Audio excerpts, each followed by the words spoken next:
Hi, this is Phil, and I'm here to tell you all about the Capes and Lunatics Patreon. Get early access to all of our interviews, including the monthly Chichester chats with writer and comic book legend DG Chichester, new episodes of classic Capes and Lunatics shows, including The Quantum Zone, This, That, or the Third, and many, many more specials, all completely uncensored. Access starts for $3 a month, full video when you pledge $5 a month. Check out the link in our show notes or go to patreon.com/capesandlunatics. Hope to see you there. Guilty or innocent. That's right, kids. Welcome back to another episode of X-Men Classics. I am Phil, and joining me, as always, that fan of robotics himself, it is Justin the Owl, boarding the ship and taking off into space.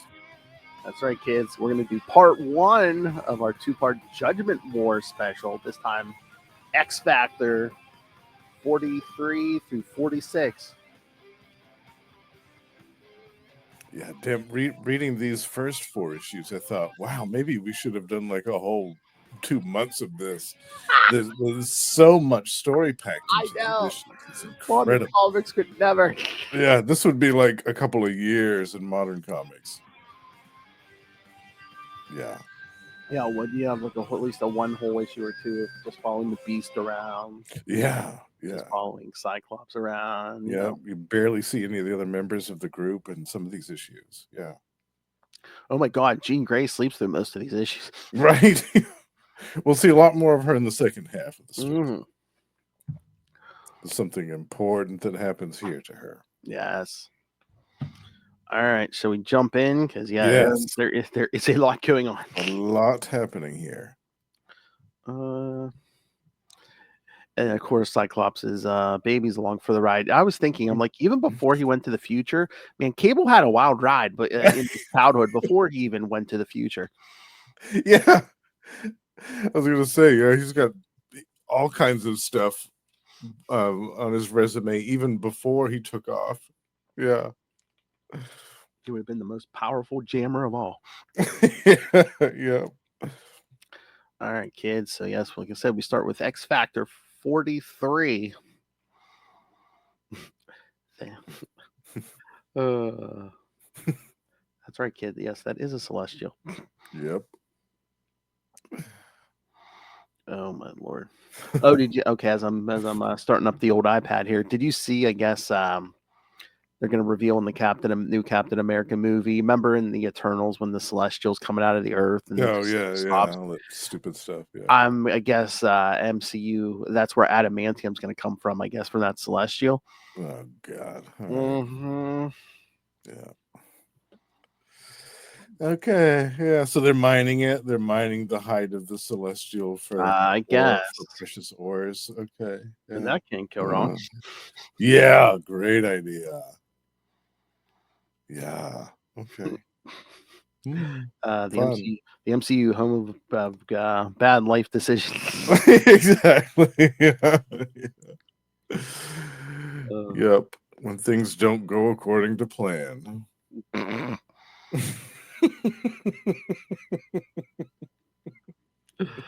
Oh my.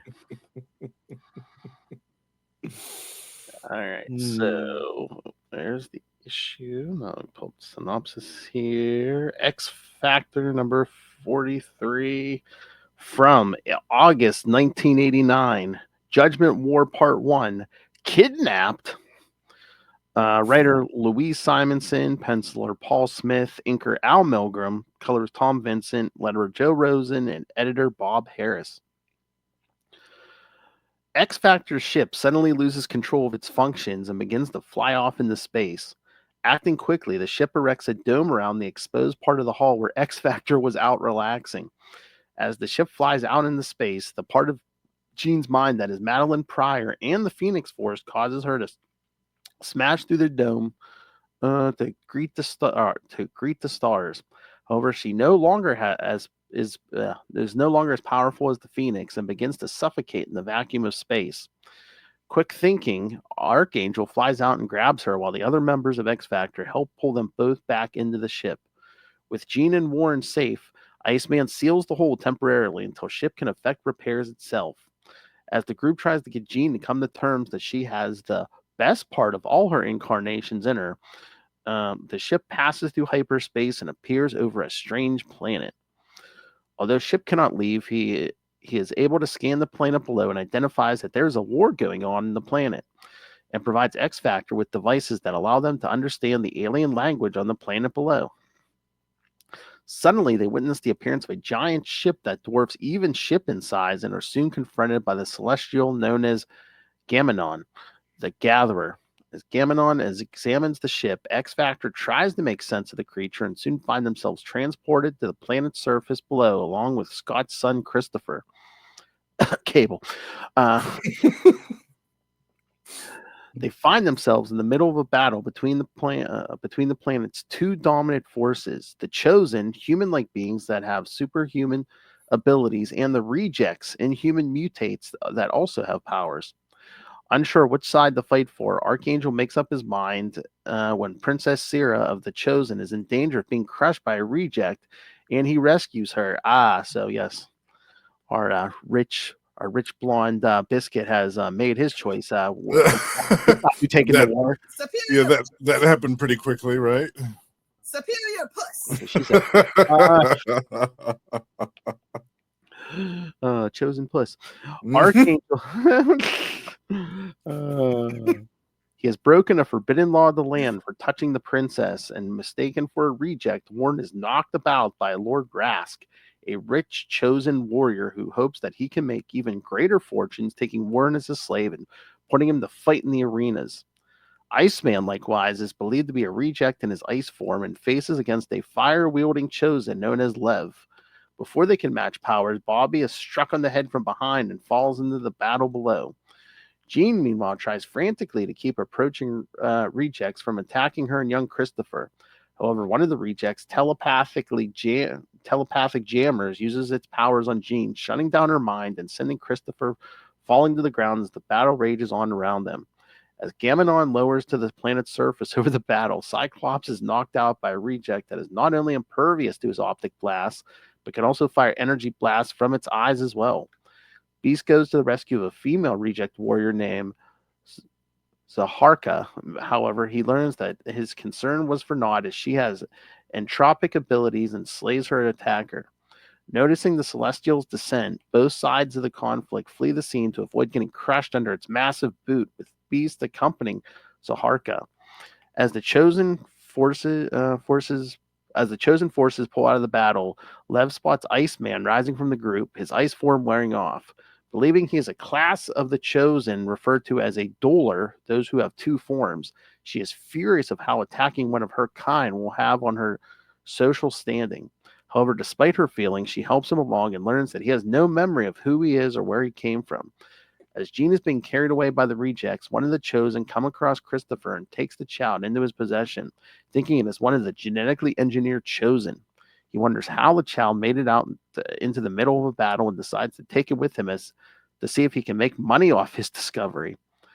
With the battlefield cleared of all but the dead, Cyclops revives and finds that he has been left behind. With the foot of Gammenon just meters away, Cyclops tries in vain to blast it with his optic blast and remarks how this is indeed a stupid way to die. Quite a cliffhanger ending, right? Yeah. Yeah. Cyclops about to become toe fungus, yes. An ant underneath the heel of the Celestial. So how do you feel about Jean Grey and the multiple person? We'll get to Inferno later in the year, kids, but now she has Madeline Pryor in her head and some of the Phoenix in her head. Yeah, at first I thought, because I don't believe there was really a lead up to this. Any of this stuff. It was just kind of, okay, we're doing this now. All right. I think it was basically wasn't it when Madeline died during Inferno, like her mind, some of her mind basically got shot into Jean. Yeah. There was a big telepathic duel that took place. Which we'll get to, kids, and we'll get to October, kids. Yes, we're going to do all the major issues of that.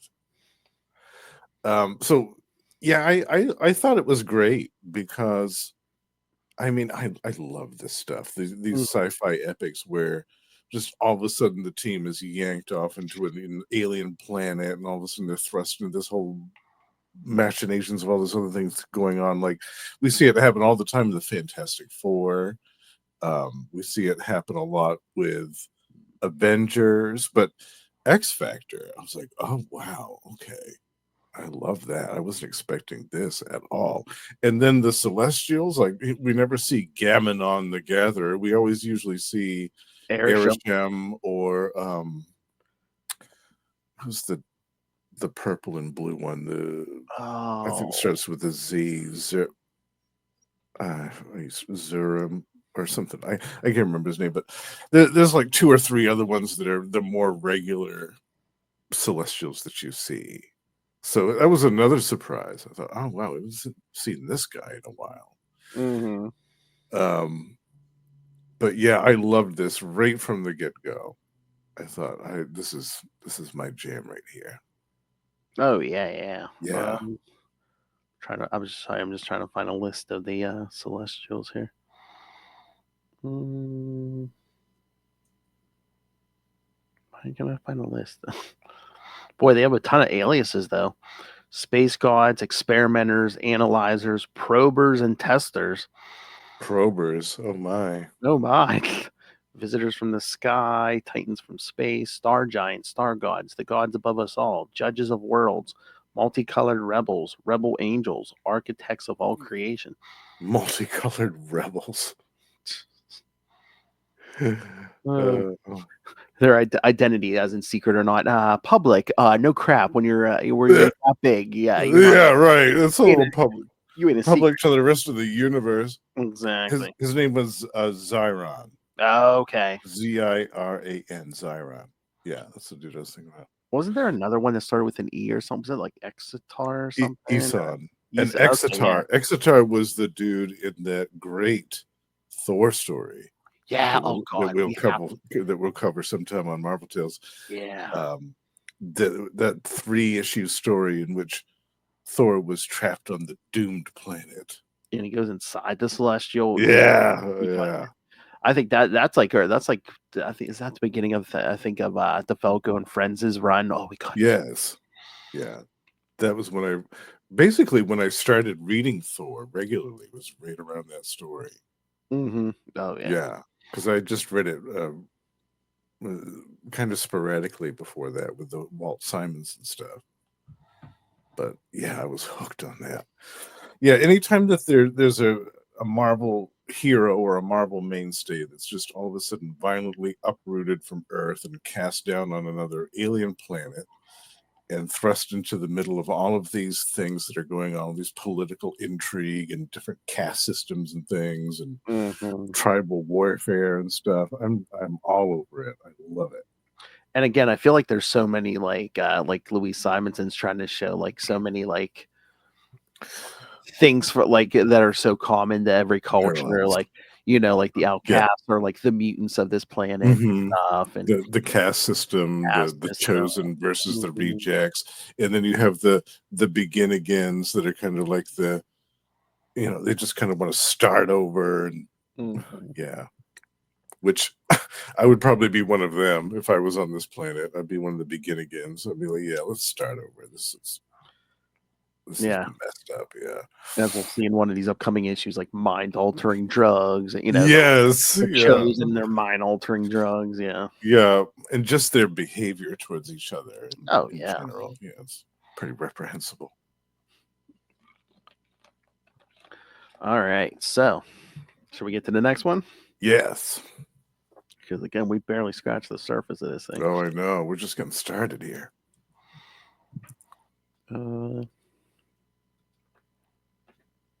There. Love these covers too. Yeah. I gotta say, Paul Smith, I love his artwork. I fell in love with his stuff during the X-Men and Alpha Flight miniseries. Yeah. Do you remember that? The 2-issue one with Loki? Yeah, barely, but yes. Yeah. That was my introduction to him, and I thought, oh my god, I love this artwork. And so that was another reason I loved this story, was because it was him all throughout. Yeah. Oh yeah, oh god! And then these early '90s. Yeah, look at that cover box, that corner box, and yeah.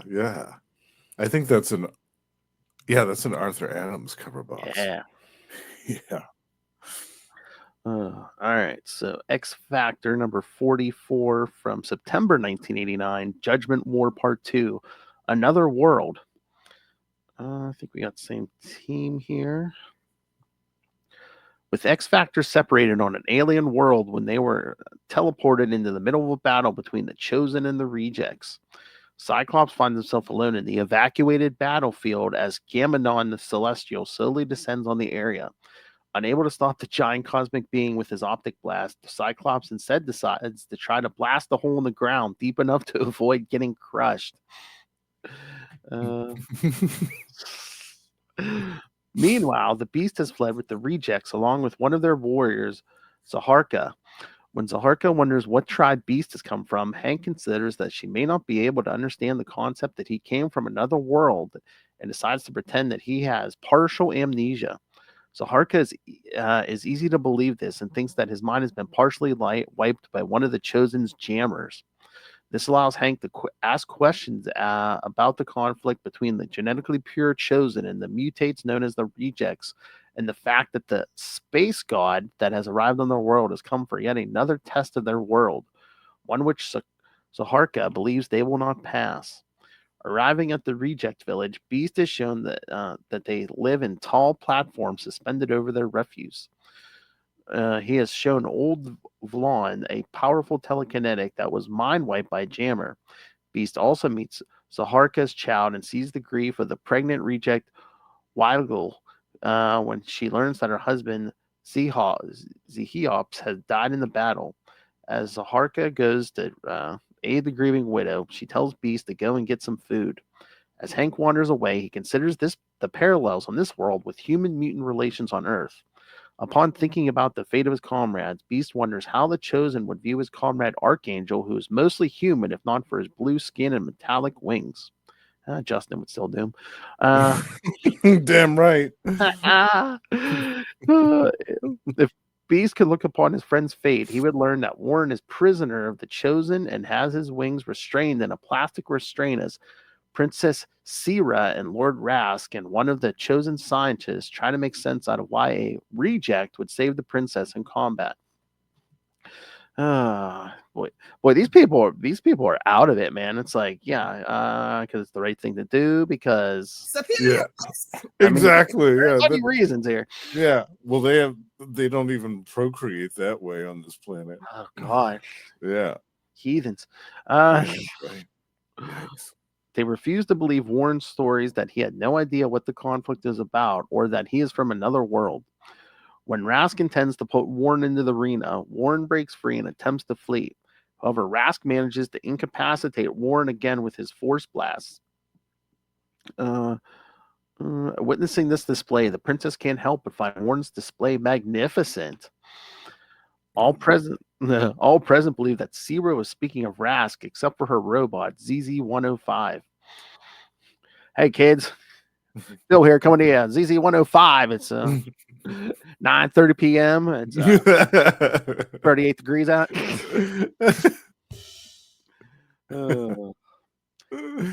ZZ points this out when they are walking away from the lab alone, and although the princess struggles to understand it, she can't help but wonder what her feelings about the encounter are.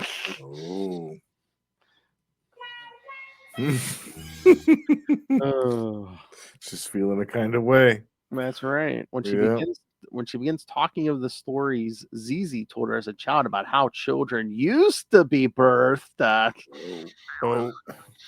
A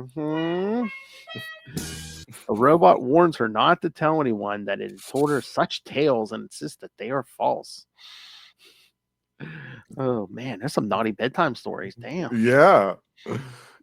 When a supply robot zips past them, Sira and ZZ go into another lab where another scientist is examining Iceman with Lev watching over.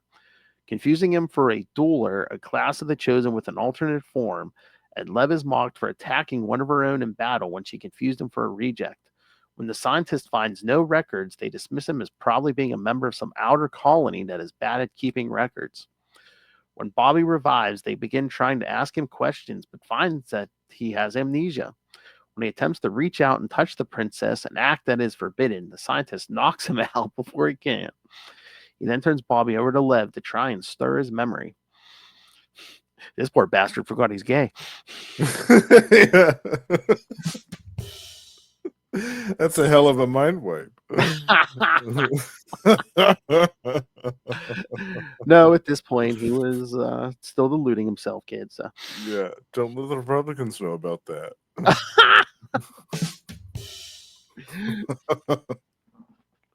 Oh, forget those camps, man. Just the Celestials will make conversion therapy. No, thank you. Don't pray the gay way. Hand them over to the Celestials. Yeah. Oh, hello, Noel Tate. It's judgment time, bitch.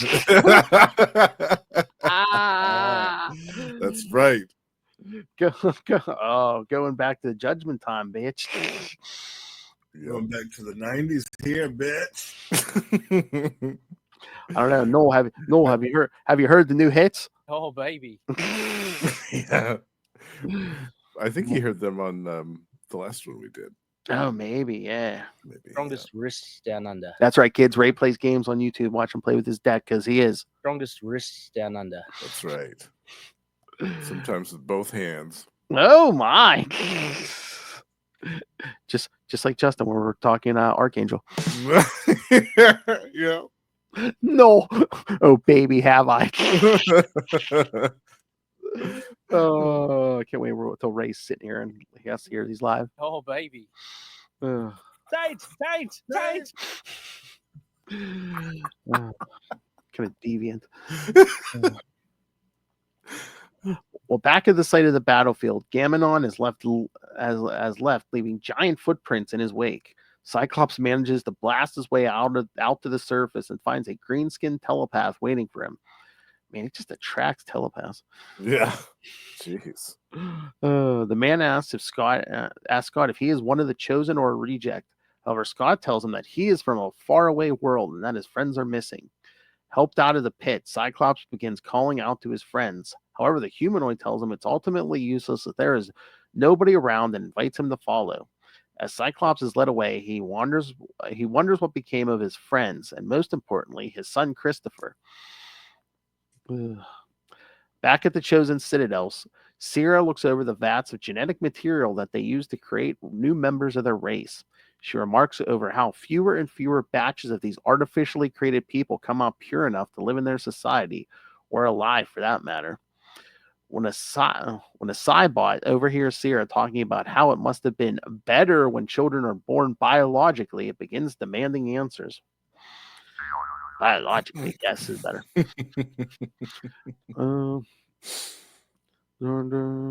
However, she threatens to send it off for repairs in order to keep it quiet and sends it on its way. She's then met by Father's son, the man who recovered young Christopher Summers from the battlefield. Feeling an instant maternal love for the child, she offers Father's son ZZ's entire supply of mood-altering drugs in exchange for the child. God, so yeah, kids. Now we're trading children for drugs.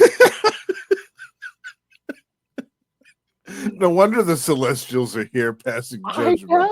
I know. It's starting to make sense now. I mean, classism, racism. Yeah. I mean, everyone... trading babies for drugs in the sewers. You know. I know.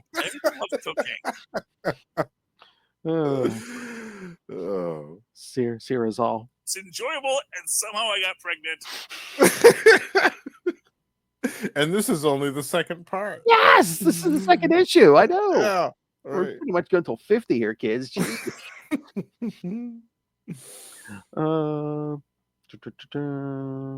Yeah. She offers the drugs when he turns over to get the bounty of narcotics. Sierra uses her own jamming powers to make father son forget about the child completely. Not wanting to have to give the child up to the scientist, Sierra hides young Christopher within ZZ so that she can smuggle the boy back to her quarters. Back at the home of the rejects, Beast is joined by Zaharka, whom he begins asking if anyone has seen his friends.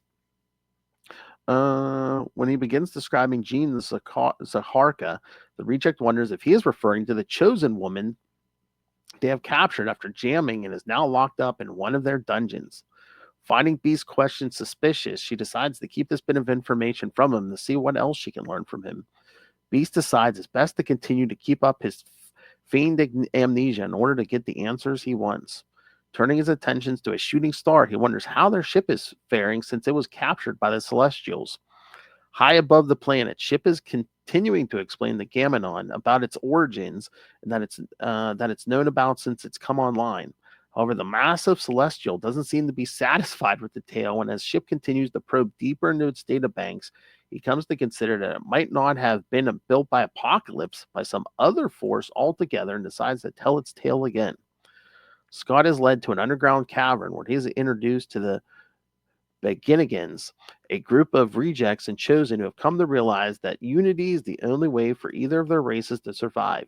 They explain to Scott that the arrival of the space god Gammenon was ordained as the Celestials have come to their planet many times to judge its inhabitants. In every previous encounter, they have been deemed worthy to continue. However, Zelf has had a preventative flash that suggests that this time they may not be so lucky.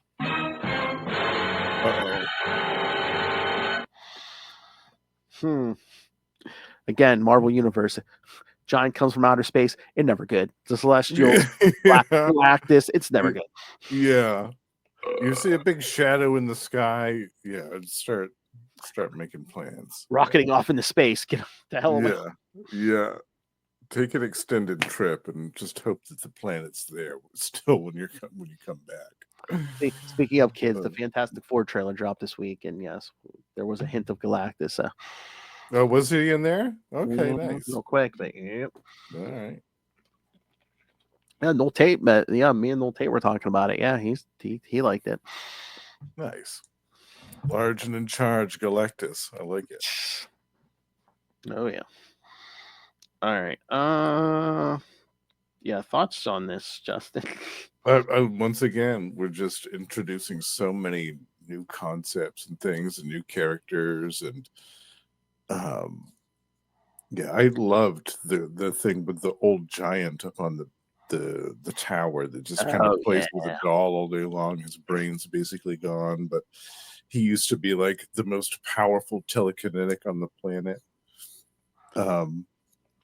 Yeah, and I really loved the whole kind of delving into the depths of this society and of seeing all the different things here that are happening with the class structures, at the minutia of the chosen society, and the duelers, like the ones that like Lev, that have the power to change form into like fire form, and they kind of have respect, but at the same time people kind of view them as kind of another form of reject as well. They're not exactly genetically pure, so they have some amount of scorn. A lot of the other chosen view them as a fascination more than anything else. I thought that was interesting, and that's also kind of I thought that was another parallel to our world too. How some people that are gifted and talented on this planet are, thought of as fascinating and stuff, but then they're also viewed as scorn because they're different. They're treated poorly because they're so different from everybody else. So yeah, I really, I love all of the different themes and different layers to the story. And just the way the chosen are created. I mean, is this like artificial insemination run amok? Genetic engineering gone crazy, to a whole other level. Because they're trying to make their population so perfect that the genetics are, the artificialness is just running out of control. Yeah. Because again, they're saying the survival rates of babies on all sides is going down. Yeah. As we'll see in one of these issues, some pretty heavy stuff that happens. Yeah. I thought right away, okay, well, that's why the Celestials are here. Like all of this genetic tinkering that they've been doing with their own race, like that's brought their attention to the forefront because that's their job. They're the only ones that get to do that in the universe. And again, it's just all their actions. I mean, civilization's pretty much just decaying because the chosen are holed up in like a city or two, and then you know, the outcasts are basically just, you know, the rejects have their own the like rejects are just fire fine. city. Yeah. And then the begin-agains are kind of like they kind of live in the caves and eke out a living in the subterranean system. Like they just just kind of wander as nomads. They don't really have a specific home. We're gonna send the rejects back where they came from.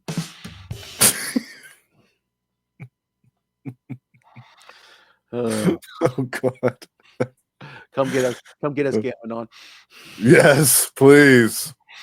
I hope the Celestials come down soon. Take care of this mess. Oh my God! But just like the scale of like Gammenon, like holding ship, because again, when we'll see when they get back to Earth, ship like stands upright like a building in New York, and I mean it's like pretty a skyscraper. It's pretty much bigger than any building in New York, and again, Gammenon's just holding it in the palm of his hand, like, you know, like it's nothing, like a matchbox car. Yeah, it's amazing. Yeah, the sheer scale of the Celestials is staggering if you really think about it. I hate in recent years in Marvel how they've completely like made the Celestials just chumps. You know, we see a bunch of them just get downright completely mowed down in that King in Black stuff, and just I just hate how they've made them so just a plot device. They just can be killed off so effortlessly just to show how badass the villain is. Exactly. I think that's stupid. And the fact that Sentry can like punch a hole through one of the Celestials' heads, like, no, just stop it. I don't want to. I am not into that. Just give up, Marvel. You tried to make a Superman and you failed. Yes, it didn't work. Get over it. Oh, I finally get I finally get it now. I know who you were talking about, man. It was Sentry. Oh, long-haired Superman. Yes, I am not a fan of the Sentry and never will be. Again, there was so much potential, but they just Well, they already had a Superman pastiche, Hyperion. They didn't do crap with him. True, I know. They didn't do crap with him or the Squadron Supreme. They just left them there. They didn't do anything with them for years.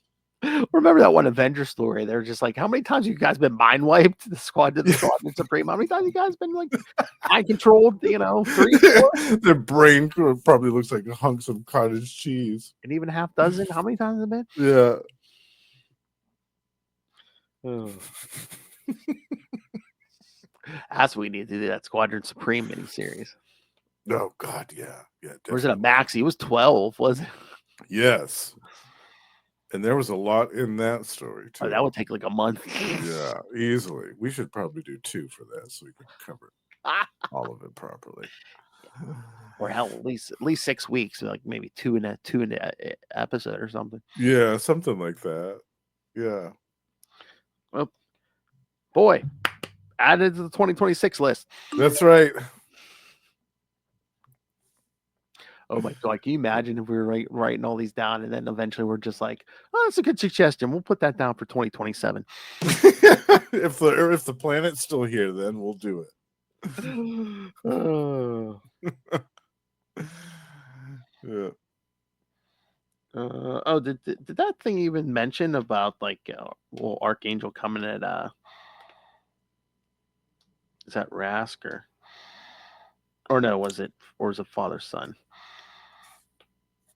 When he attacked the leaders in the beginning, I love that. Yeah. Yeah, there's a kill him, and he's like, no, and he shoots his feathered daggers thing at them directly at the leaders and lunges them. I was like, yeah, get it, get him, Warren. And that harkened back to, of course, the stuff I love with the Superman, the gladiator Superman that we're talking about. That they want him to be a gladiator and kill so badly to sate their nasty bloodlust that they're projecting onto these gladiators. But he's defiant and he says, "No, I'm not going to do it for you suckers." And then he attacks them instead. I love that stuff. Was that your only downside to this issue, that they didn't dress Warren up in that gladiator Superman costume? Yes. Well, that's a complaint that I have about this era. Is like I don't understand. They basically left him in that suit this era. Yeah. This man Apocalypse ripped your wings off. He grafted metal ones on. He mind wiped you. He turned your skin blue. He put you in this costume. He renamed you Death, and he made you into one of the 4 horsemen of his apocalypse, and sent you out to do all this horrible stuff. And so you're gonna stay in that costume that he put you in for years? Yeah, I remember All right. I remember reading in this era when they came out. I'm thinking, oh, can he not take that suit off? Did Apocalypse lock him in that suit or something? But no, then they go back to the X-Men and he's wearing regular clothes. I'm like, okay. Yeah, we see him out of that costume a bunch of time in this series. Yeah. I'm like, oh, he still has hair. Okay. Yeah. He can wear whatever he wants. He just chooses to wear the costume that Apocalypse put him in. I don't get it. I'll never understand it. Yeah, PTSD or something, I think. I don't know what it is.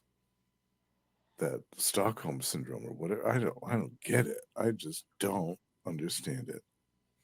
But anyway. Yeah, and too, I mean, this era they're kind of sent him up, as he's like X Factor's Wolverine, Right, he's the resident badass of the group, so he should have a different edgy costume. I get that, but still, yeah, I don't get it. Yeah. Blonde badass, or as Justin calls it, my favorite biscuit. Yeah, I do love my blonde badass.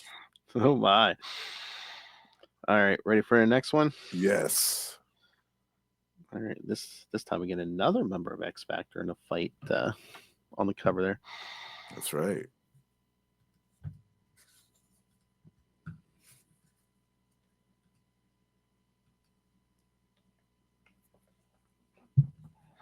And again, not a lot to that cover, but I mean, I still like it, because there's no background. It's basically just Iceman fighting. Fighting Rask, and it makes you want to know if you haven't read this in a while. It's like, okay, what's going on here? Mm-hmm. Yeah. All right, X Factor number 45 from October 1989, Judgment War Part 3, Arena. I think that same team here again. Archangel, believed to be one of this alien world's rejects, has been forced to enter an arena where the chosen force rejects to engage in gladiatorial combat and place bets. Archangel is the property, quote-unquote, of Lord Rask, a chosen nobleman who stands to gain great wealth from the coming battle should Archangel win. Warren refuses to fight, however, his opponent, the reject named Agrom, and has no such compunctions as he only wishes to survive. He attacks Warren savagely, however. The winged mutant only defends himself. When Warren refuses to fight, the Chosen unleash a swarm of devices called goads. Devices that, when attached to a being, ramps up their aggressions. This forced Warren to fight and easily defeat Agrom in combat. During the fight, some of the goads get knocked off Warren, and when the audience cheers for him to kill Agrom, Warren refuses to do so. When he attempts to escape by flying out of the arena, a force field prevents him from doing so. Witnessing the fights are Princess Sira, who becomes even more confused over her feelings for Archangel. I'm a sucker for a guy with a powerful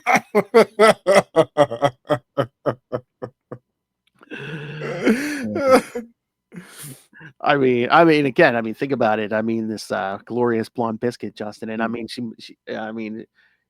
she hasn't engaged in the old ways, so she's she hasn't. They're all virgins. Yeah, well, she hasn't been even touched by anybody. No, it's illegal for anybody to even touch her. And you see this glorious blue biscuit descend from the heavens, Justin. Yeah, Yeah, who's passionate as the day is long. Yeah, Scream damn right. Tap, tap, tapping my way downtown.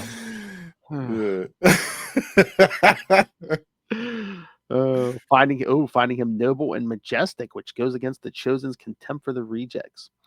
Rask makes a killing in the bets, and when he sneers at Leave and Bobby, Iceman becomes angry for being treated as a second-class citizen due to the fact that he is thought to be a dueler, and is determined to get into a fight with Rask until Lev calms him down enough. Witnessing this, Sierra notes that she has never seen Bobby before and wonders if Archangel's claims of being from another world is where this dueler and the strange baby that she now has in her possession came from. In wondering about the baby, she wonders where its mother might be. Jean Grey is a prisoner of the rejects who, since being attacked by Jammer, has been in a catatonic state. When the guards go in to check on her, they doubt much success in her being able to recover from the attack. Elsewhere in the reject village, Beast, unaware that Jean is the captive of the rejects, helps Zaharka go through scavenge supplies and find items that they can use for Wilg's coming baby. They are soon alerted that Wilg is giving birth at that moment and go to her side to witness the moment. When Hank refers to childbirth as a miracle, Zaharka corrects him on this bleak world. A birth is more of a tragedy, as if the newborn child even manages to live, it will live in a world of constant war and strife. Almost in response to this, Wilg is horrified when her newborn child suddenly dies. Soon a funeral service is quickly organized and performed for the late Zahopa, and her body is put ablaze on a funeral pyre. When B suggests they use technology to try to improve the genetic defects in the rejects, Zaharka becomes suspicious of Beast and tells him that such uses of technology are forbidden, as it is the Chosen's way to reproduce. All right, so we've gone from they're purely into their artificially grown. The Chosen are into their artificially grown people, and then meanwhile the rejects are basically like, no, what's science? Get that away from me. The complete opposite in the extreme. The rejects are basically, Howdy, y'all.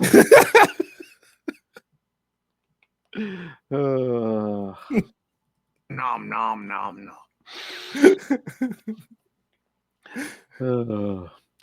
While at the Citadel of the Chosen, Princess Sierra breaks into the breeding labs using her jamming powers to mask her presence so she can steal formula to take back the young Christopher Summers. Along the way through the sewers, she runs into a guard who has come to investigate the blankness surrounding the area. Not wishing to get caught, she attacks him with her jamming ability by fears she has used them too strongly and alerts others of her presence. As she flees the scene to avoid capture, she wonders why the Chosen have not trained themselves to use their powers for anything other than combat. She returns to her quarters to find that young Christopher is crying. However, the child's tears subside when she feeds him the formula. She has decided that at the first opportunity, she must move the child out of the city. With the little boy in her arms, Sierra marvels at the possibility that this is a child from another world and wonders if she were ever to meet the boy's parents, would she be able to give the child back? Cyclops, meanwhile, exits the cave of the Beginnigans with Daikon, or Gammenon, is once more on the planet's surface outside their cave. As they watch the giant celestial, Scott reiterates his need to find his missing friends, and Daikon reminds Scott of the conflict between the Rejects and Chosen and the Beginnigans' desire to reunite both peoples to save their planet.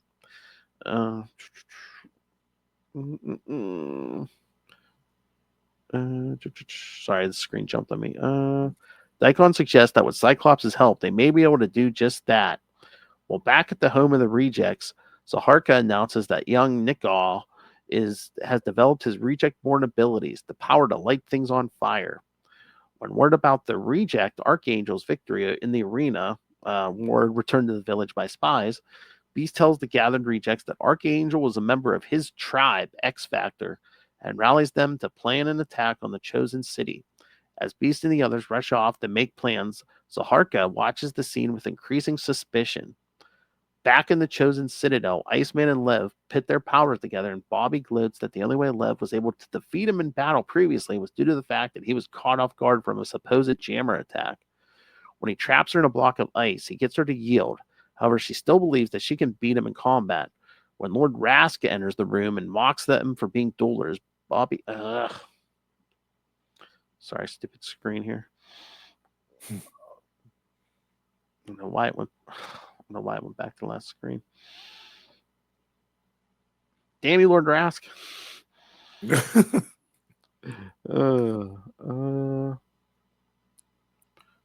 When Lord Rask enters the room, and mocks him for being dueled, Bobby stands up to this and challenges Rask to a duel. In a one-on-one fight, Iceman manages to defeat Rask by knocking the Lord down and pinning his arms down with ice. With the victory, Lev wins a hearty wager, and Rask then challenges Iceman to go up against the reject champion, Archangel. Bobby accepts this challenge, however, he feels uneasy when he learns that Lev bet money that she doesn't have on the fight. Oh, gambling addiction. All right. Mm-hmm. Put another check on the bingo card there. Yep. Yeah, exactly. Yeah. Gambling addiction. While in the dungeons, Archangel revives to find that Agrom is still alive and is surprised. He begins to tell Agrom about how he was transformed into the Archangel and manipulated by someone, and that his wings have a mind of their own. He also tells the reject that he has made a vow never to be controlled by anyone ever again, and swears that once he is freed himself, he will destroy all the chosen. Unknown to warn, his words are being monitored by Sira, who has used her jamming powers to sneak into the monitoring room. She's worried that Archangel is poised to fight his friend from another world and wonders what she can do to help him, and considers that if she does anything to free him, he might destroy her entire kingdom.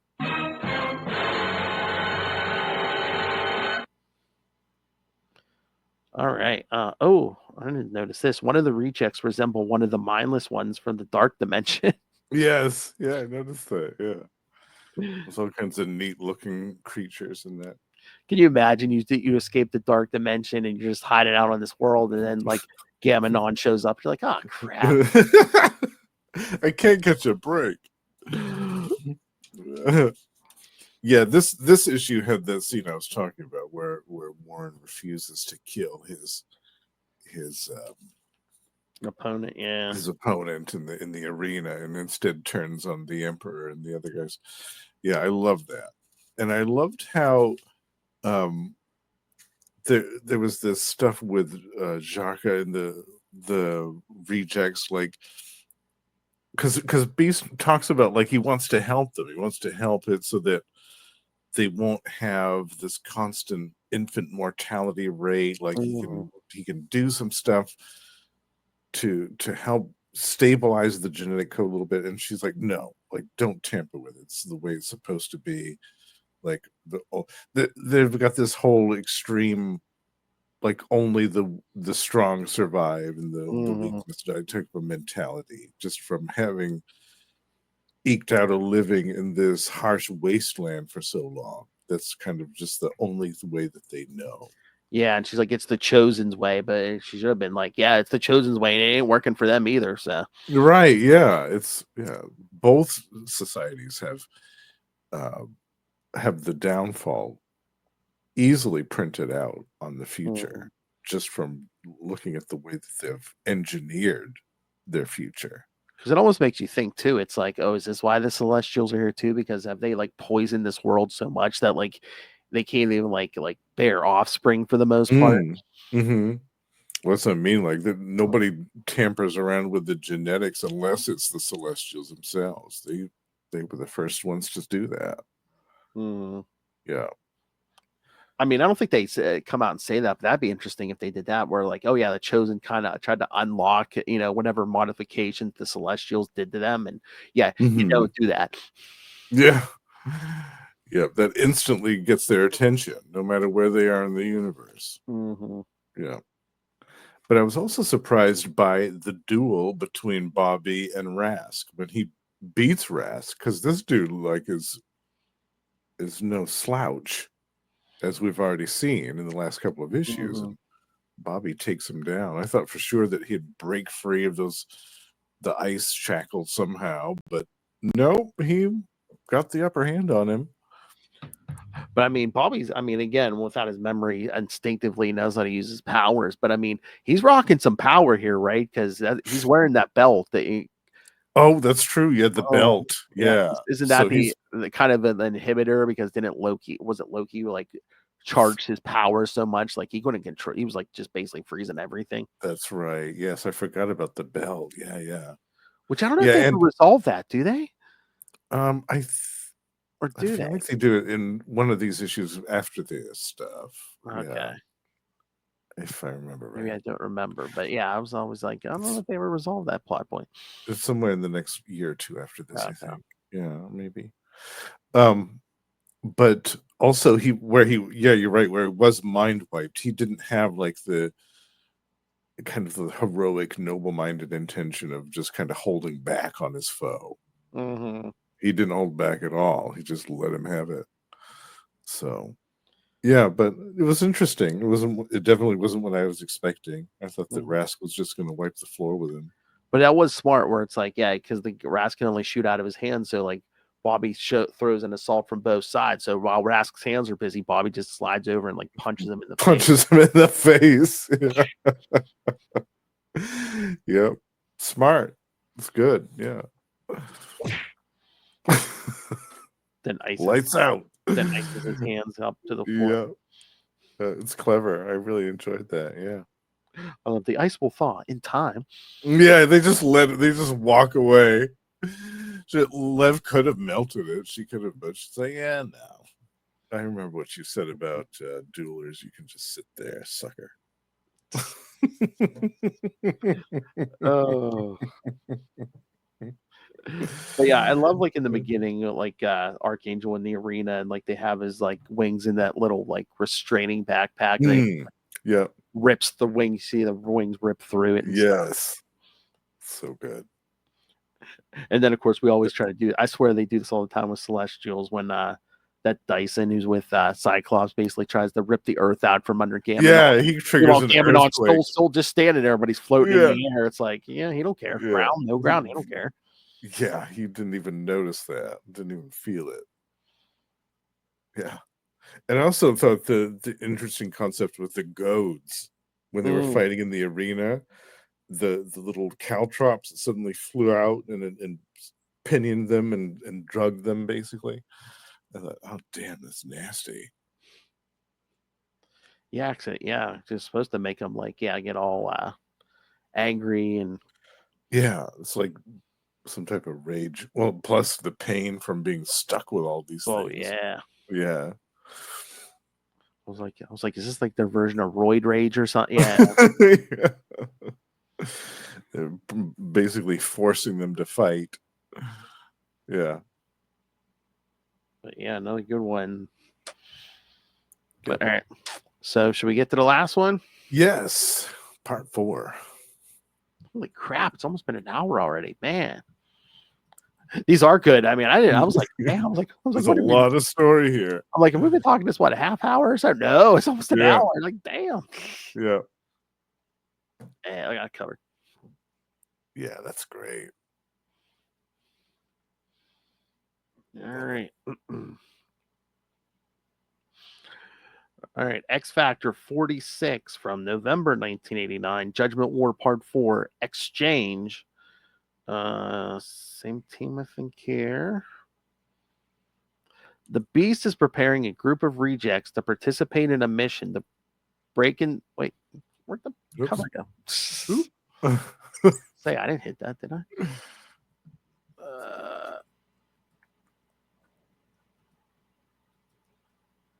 There we go.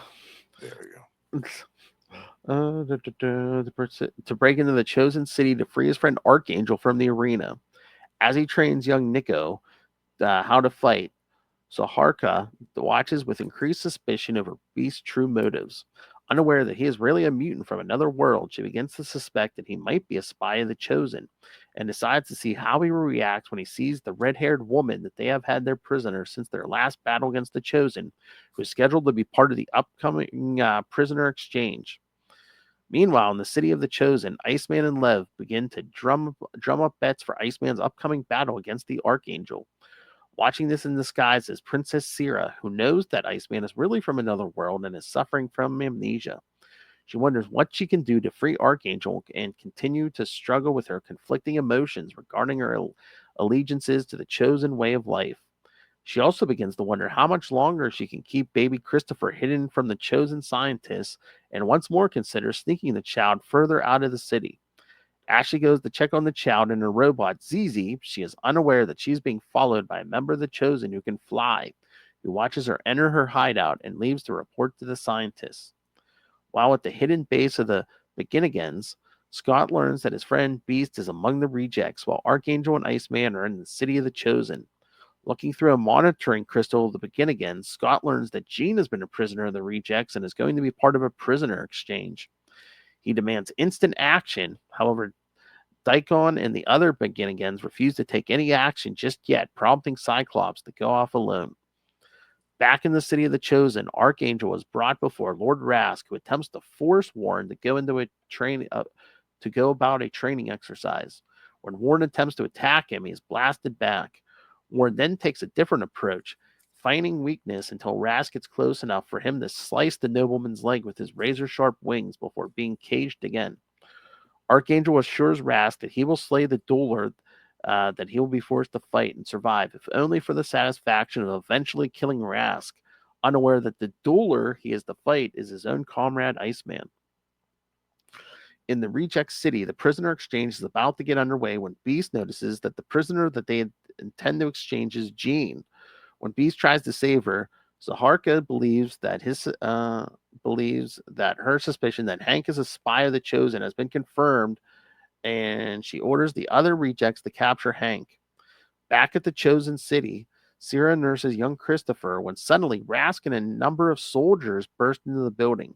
They incapacitate Sierra, Zizi, and Christopher, intending to punish Sierra for breaking their laws, even though she is considered the most perfect of their society. Christopher's telepathic cries cause Jean, who has been in a catatonic state the whole time, to awaken and lash out. However, much to Beast's surprise, the dominant personality is not that of Jean, but Madeline Pryor. Uh-oh.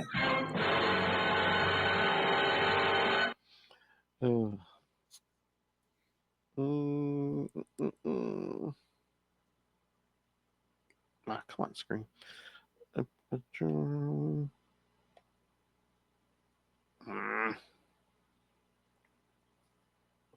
Hold on.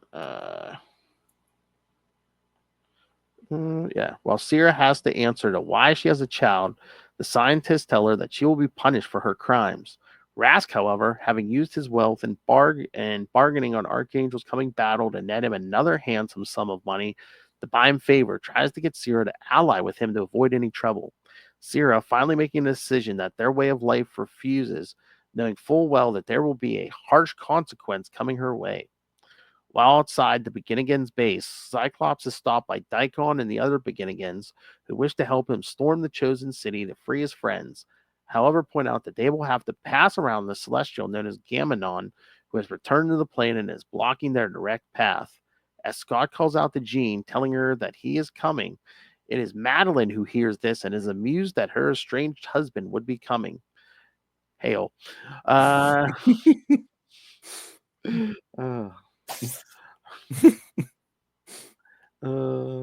In deep space, X-Factor's ship is still a prisoner of the Celestials, and once more probing its databanks to learn its true origins, learns that it wasn't created by Apocalypse at all, but by the Celestials many centuries ago. Finally, back in the Chosen City, Sierra is given back her robot, Zizi, whom she is horrified to find has been reprogrammed to have her own independent thinking culled from her databanks. When Sierra tries to lash out against the scientist who has done this to her childhood caretaker, she is forced back. As she recovers from the feedback of her powers, she vows that no matter what, she will free Archangel and allow him to get his vengeance against the Chosen, even if it means the end of her civilization in the process. Damn, that must be a damn good biscuit.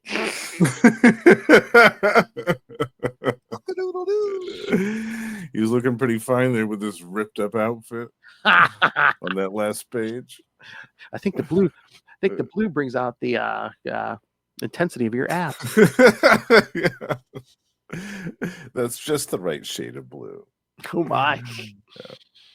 All right, thoughts? once again, more epic goings on in the story, Mhm. and especially with Gene, I was really like, because I read this all when it was coming out Mhm. every month, so I was hooked. And when I saw the stuff happening with Gene, I was like, oh my god, I can see where this is going. This is going to get pretty, pretty crazy here. And you don't even need to see the dialogue, just the look on her face. You're like, oh god, that's bad. Yeah, I've seen that before. Yeah, I've seen that Mhm. look before. And also, like the times that I saw the Phoenix, Yeah. because there were other times that like the pupil in her eye just disappears, and you see this smile, and I'm like, uh-oh, like that's got Dark Phoenix written all over it right there. Yeah, or like So like when she first wakes up and just blast them all back. It's like that's the yeah, Phoenix. uh-oh, yeah, definitely. Mhm. So that was my big thing in this issue. I was like, oh my god, this is crazy. Of all the times for this type of thing to happen, it has to be when when they're marooned on an alien world and they could use the help. Now they have to face one of their own that's going off the rails again. Things keep going from bad to worse for X Factor. Yeah. Yeah. But I loved my two favorite parts in this issue were when there was a part where Rask was gloating over Warren, over Archangel, and he was being all nasty and talking about his opponent and all, and how he's gonna have to face Iceman and stuff. And then Warren's like, "Look at me, see how I cringe, how I'm beaten. Come closer, sucker." Just a little closer, and then he's extends his wing out and slashes Rask right across the leg. I thought, oh, I love it. Yeah, defiant to the last. Oh And yeah. then the other part that I loved was um, Scott's dialogue. He talks about the Celestials. He says to the Begin Agains, who basically don't want to do anything. Like they don't want to get involved with this. They don't want to take any action because they feel like the Chosen are going to find out where they are and the rejects and cause a bunch of trouble. Mhm. But Scott says, you know that the space gods are here to judge you, but you don't know what criteria they'll use. So you're afraid to move for fear of offending them. Well, the space gods have offended me. They've kidnapped us to this planet and lost us here among warring strangers. They've terrorized us and this world for far too long. You hide here in your tunnels, Ryest, and let the world pass you by. I'm going to free my friends, and then I'm going after the space gods themselves. I was like, damn, Scott. Get it. No, Mike. Yeah. Get some revenge on those space god suckers. I think he has a point for the Begin Agains too. It's like, well, indifference can be a sin too. Absolutely. When they know that the only outcome of this is a bunch of death on both sides, Mhm. and possibly like the entire destruction of their planet, like something that they could potentially avoid or work to actively work against. I love the different layers of this story. There's so much going on here. And I wasn't prepared for the heavy stuff too. The last issue with the baby dying, I forgot to mention that. Yeah, It's like, yeah, oh yeah. my god, wow, this is really heavy for. Um, I think I was like 12 or 13 reading this. I was like, damn, I wasn't Mhm. expecting that either. But I love all the different concepts in this story. Like I said, the different layers of this, how Zarka all of a sudden distrusts Hank because he thinks that, or she thinks that he's like a dual agent. He's a dueler for the Chosen, and he's trying to rescue Jean because she's one of the Chosen as well. And yeah, it's great. It's really great. And again, it's like Zaharka should know better than to judge someone by their appearance, because that's how the Chosen judge them, by their appearance. Right. Exactly. Yeah. But yeah, no, that's why we love these stories. It's like, yeah, no, the late 80s, early 90s stuff was cool, had cool battles and, cool art and stuff. But again, it's like writers like Louise Simonson gave us like these like morality tales that, you know, Mhm. kind of shaped us from our early years. Yes, absolutely. And nothing was rushed in this story. No. Everything that took its time to set the scene, to explore the motivations and the backgrounds of some of these characters, to get into the real, you know, minute details of these societies, the rejects and the chosen, and also the begin agains. We've got these three different factions, and actually, in the floppy for the back of issue number 46, there's a nice little write up. On the, instead of a letters page, they have like a cool description of basically the story so far. And they have a list of all of the different yeah, I the think different chosen that we've seen so far. They list them all out and what they can do. The same thing with the rejects and the beginning ends, and they even talk about the celestials and stuff for it, which was of huge benefit for somebody who was maybe just starting, coming on with it part 4 and has no clue what was going on or who any of these people were or what the story was about. They actually did that on the app too. They put that page. Oh, they kept it there. Great. Yeah, Nice. Yeah, I dug out my floppies for these ones. Yeah, but I'm glad they kept that on the app. That's handy. Oh yeah. Yeah, for anybody that isn't familiar with the story, that's just jumping into it. And they didn't say anything about it, but they sneakily put that art in. I believe that's a page from next issue's. Yes. Yeah. Yep. The great Chiron Dwyer. Yeah. Yeah. But yeah, I mean, counting that fill-in issue again, it's like, yeah, we say like, yeah, modern comics would take a lot longer, but counting that fill-in issue, this whole saga is going to be 8 issues. So. Yes. Yeah. This is no joke. And this is 1989. Like they didn't do a whole lot of major long stories like this back then. But we'll see one in Excalibur. I was going to say, that's what I was about to say. I was going to be like, is this a cross-time caper by Byrne? Well, that was Chris Claremont. Yeah. And that was over a year. Yeah. But I mean, it made sense. I mean, there you had a lot going on, and then it culminates in issue 50. So, Yep, big one. Isn't that like a Jim Lee cover? I think issue 50. No, it's a Rob Liefeld. Is it a Liefeld? Okay, it is. Yeah. Guess I was trying to make it better in my mind. Okay.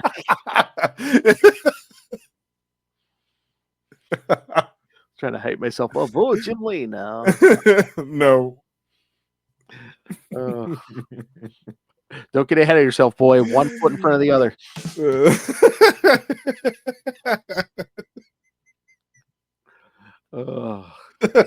How many feet jokes have you think he's heard in his life? Oh man, that's probably his least favorite part of the anatomy now. If it wasn't before, it definitely is now. 15 million if you put Deadpool and Wolverine on constant loop.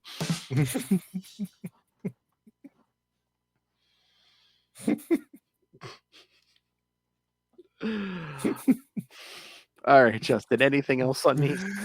No, I'm really glad that it's been a few years, quite a few years since I read this. So it's really nice to revisit this and to chat about this with you and get your thoughts on this. And yeah, this has aged really well, the story. It still holds up extremely well today. There's nothing about this which seems dated or a reflection of whatever was going on in comic books at the time. When some big crossover, some big multi-part thing, it was all contained to this title, to this one title, and I love that. Keep it simple. Yeah, I'm glad you suggested these because again, I mean, as much as I enjoyed these, when these came out, I mean, I think I get a lot more out of these as an adult. Yeah, it's really good writing. Really good, solid comic book writing from Louise. Yeah. Although stuff like this is always kind of sad because it's just like, oh yeah, this crap's still going on in real life. Yeah. I know. Yeah. Unfortunately. Yeah. World peace yet? No. Yeah, we're still living in a society of chosens and rejects and begin agains. Yep. Absolutely. All right, but yes, next time, of course, we're gonna wrap this thing up with the next Yeah. 4 issues, X Factor 47, like we said, through 50. And the next issue is a diversion. It's a bit of an interlude. It's Yes. a solo spotlight on Archangel, but I thought we should keep it because it's absolutely fantastic. It's a Yeah, great you know what? Yeah, I was thinking too. I was like, you know what? I love an Archangel story, and I'm like, if we skip it and just like keep going with Judgment Day, we're gonna forget that one Yes. issue hanging Yeah. out there. And again, who knows when we'll be back? So I'm like, yeah, just Right. throw it in. Makes sense. Makes sense. We'll just cover it and we'll talk about it and it'll be grand. Exactly. And again, it's just him reminiscing in that dungeon anyway. So Right. He's got some time to think, so he's recalling a story from his recent past. you know, he's chained up in a dungeon, and you know, there's no decks to play with. So Oh, baby. oh, Strongest wrists down under. great place. You know what? I always think I get one over on Ray. He's probably getting one over on me. It was like, I'll say this, he'll chop it up, and then there's instant free ads for Ray. That's right. Yes. Ads. Oh, I see you, Ray. I see what you're doing. Strongest wrists down under. Oh. Tight. Who knows what drops will stay tuned for your next Scarlet Spider episode, kids. That's right. There may be even more after that. You never know. Yes. Oh, from that fancy man himself. See. The hard master. Go ahead, throw it in. All right, kids. So yes, send us your thoughts on part 2 of Judgment War, and then over on Marvel Tales, we're doing some Hellcat stuff from the Thunderbolt and right. Avengers 2000 annuals, and the 3-issue Hellcat series from, was that 99 or 2000? 2000, I think. 2000, yeah. And then we'll be doing 2 issues on that Mockingbird series from 2010 maybe. Mm-hmm. Which Yeah. I haven't read. That's a new one to me. Oh, So I'm yeah, excited. I just read it recently. Yeah, it's good. So yeah, we'll be doing 2 issues on that. And so send your thoughts on that, kids. Again, lots of good stuff. Yes. Coming in April. Justin has picked some good stuff for my birthday month. Yeah, for your birthday month, I've picked some classics for us to discuss. Especially those Thors you picked. At first I was gonna be like, maybe we should throw that 3-part Celestial story there. But then I saw the one you picked. I'm like, nah, let's leave it. Yeah, we'll do that one. Yeah. Yeah. Yes, that's gonna be grand. All right, kids. So so send us your thoughts on all that. Send us your thoughts on these issues of the Judgment War or the upcoming issues. Email us CapesandLunatics@gmail.com, or call the voicemail 614-382-2737. That's 614-38-CAPES. And remember, you can find all Capes and Lunatics episodes, and even before before times at CapesLunatics.wordpress.com. And again, you can help support us by buying merch, phone cases, t-shirts, cups at TeePublic or Spring. And again, more deadly than any celestial, that pillow princess of the Capes and Lunatics, Little Hellfire, demands that you rain random money on us to the cash link. Make it rain. She doesn't deny it. That's why she says she might be giving up 25-year-olds though. I'm like, yeah. Yes, that's right. I remember hearing that in the bonus episode. I think they're getting too dumb for her.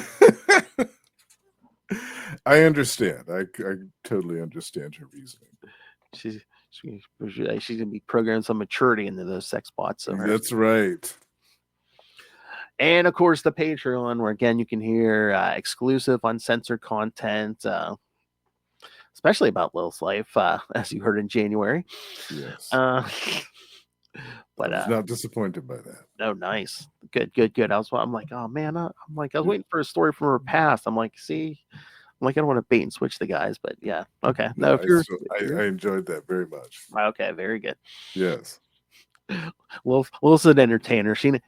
Oh, She yes. knows Oh, yeah. how Yeah. to play it. Yeah. Yeah. All right. So yeah. So subscribe to the Patreon. Patreon.com/CapesandLunatics. More vicious and brutal than ever. All right. Now for this Justin the Owl. You can hear him here every week on X-Men Classics or Marvel Tales. You can also catch him on this podcast either monthly, well, both places monthly, Energon Universe and One World Under Doom. That's right. Back by popular demand. That's right. Hear all the new Image stuff on Transformers and G.I. Joe. Get some cool episodes on classic Doctor Doom appearances before he makes his appearance in the MCU. That's right. Do your homework, kids. And you can also catch him monthly as the new co-host with me and the Hardmaster on the Scarlet Spider episodes of Ultimate Spider Cast. Yeah, this year we're going to be talking about the Slingers. Yes. Yeah, so join, yes, me, Justin, and The hard master. for those. He's almost like another Lilith now. I can almost do a whole episode just with his drops. So, Ray, what have you been up to lately? Rumpy pumpy.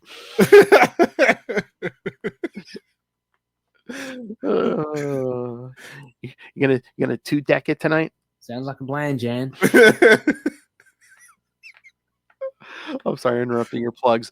All right, and of course you can Sorry. also hear Justin at least once a month on We Are the Night, the Batman Batman podcast and Ezreal. Yes, we're hear us talking Azrael once a month, but he'll stop by for other things like Catwoman, Anarchy, Killer Moth. And of course, you can also catch him from time to time on Electric Mullet, the Superman podcast. And you would think that was enough podcasting for anyone, but no. The Owl wants it all, so That's right. tell them about these shows. You can also find me every month on Gamma Charge with Russell, talking about either the Immortal Hulk series or the Sensational She-Hulk series. We're covering both of them. We also have a Patreon, so do check that out. If you become a paying member on certain tiers of our Patreon, you can hear bonus episodes every month where we discuss some alternate versions of the Hulk from DC, such as Loose Cannon or Damage. Loose Cannon, yeah. You remember Loose Cannon? See, I remember. Yeah. Yeah.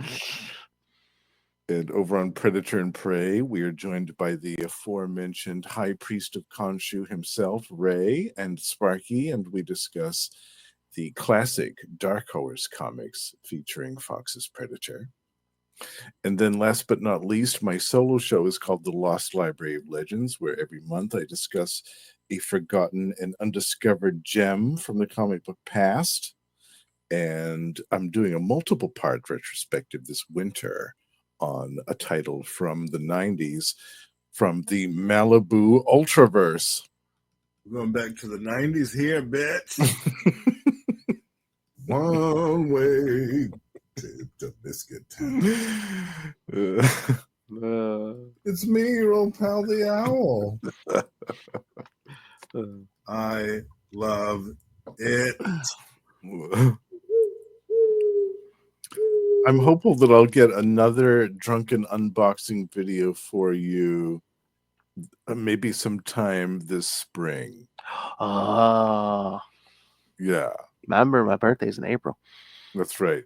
My the place that I normally order my comic books from at the end of the year didn't do their big sale Oh, man. this past year that they normally do. So I said, well, I don't really feel like paying this much for these particular comic books. So, so I'm going to wait. I'm going to wait until they're on sale.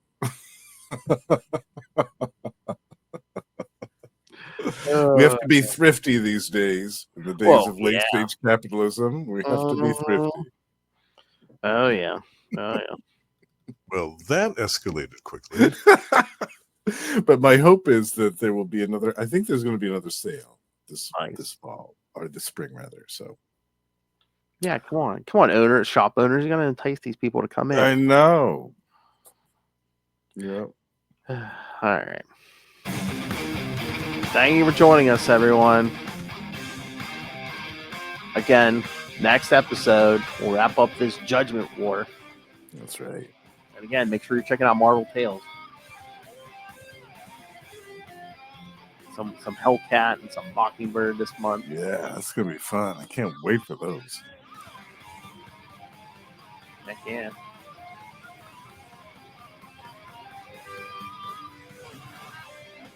Oh yeah, lots of good stuff. Yeah. Wait till you see what we have on the menu for the rest of the year. Oh yeah. Yeah, we're It's stuff cooking for- with gas. And we just added another big event to Marvel Tales. So Yeah. yep.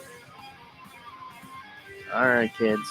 Come back next time. And remember, don't touch that biscuit unless you mean it.